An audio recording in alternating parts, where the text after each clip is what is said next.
आपण माननीय मुख्यमंत्री कहतु सरकार कहतु जे नवीन बाबू आलू बंद कर आपण कहे नवीन बाबू आलू बंद कर आपण किए 5 थर मुख्यमंत्री कहे आपण किए आपण कहे आपण शुणु आपण ओडिशार जनता आपन को भोट देइचंती आपण मान्यवर मंत्री होइचंती आपण कर्तव्य जे जते रेट वृद्धि घटी से रेट वृद्धि को आपण कमांतु आपण जदि नवीन को ना नेबे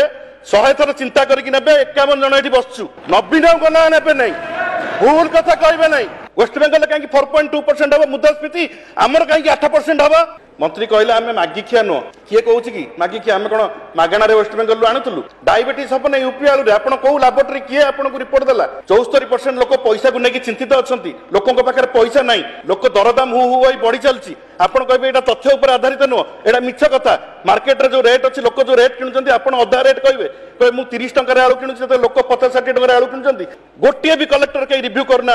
आप भूल तथ्य गृह को देकी विभ्रांति कर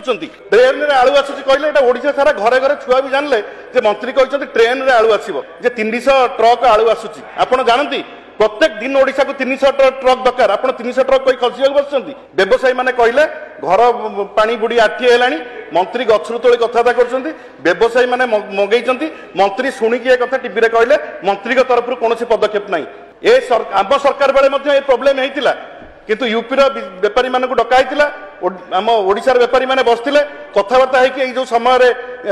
आलूर क्राइसिस हुए से समय उत्तर प्रदेश आलू ठीक समय आसी पहुंचे आज सारा ओडिशा जिते कांदुंट गरीब लोक मैंने सारा ओडिशा रे हु होइकी रेट बढ़ुची समस्ते चिंताग्रस्त से आपड़ कहे रेट बढ़ीनी एवं जो हु होइकी रेट बढ़ी चलती आपण आलू आणतु पियाज आणतु नाफेड जरिया आप लिखिं आप लिखिं नाफेड जरिया 30 टकर पियाज दिया भुवनेश्वर कटक रे सारा ओडिशा रे कोरापुट रे नाफेड जरिया 30 टकर पियाज दिया